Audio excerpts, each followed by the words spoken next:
आज तक आपने मुझे FZB आउटडोर्स पर सिर्फ शॉर्ट्स वीडियोस में देखा है, लेकिन आज से हम स्टार्ट करने वाले हैं अपना लॉन्ग फॉर्म फॉर्मेट का आउटडोर जर्नी।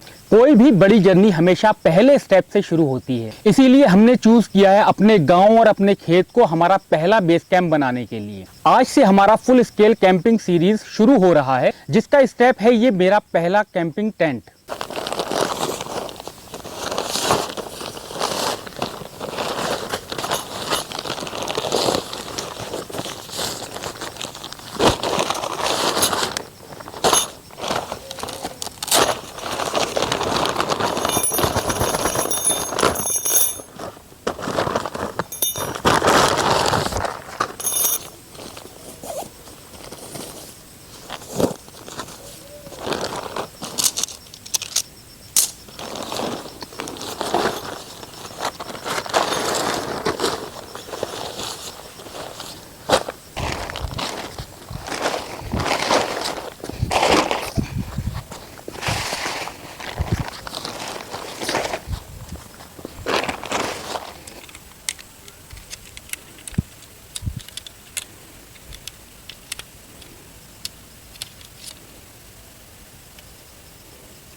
दोस्तों, स्टेप 1 कंप्लीट हो गया है। अब हमारी जर्नी यहाँ से शुरू होने वाली है। वीडियो पसंद आया करे तो लाइक करना, और अगर इस जर्नी का हिस्सा बनना चाहते हैं तो मुझे आप सब्सक्राइब ज़रूर से कर लेना।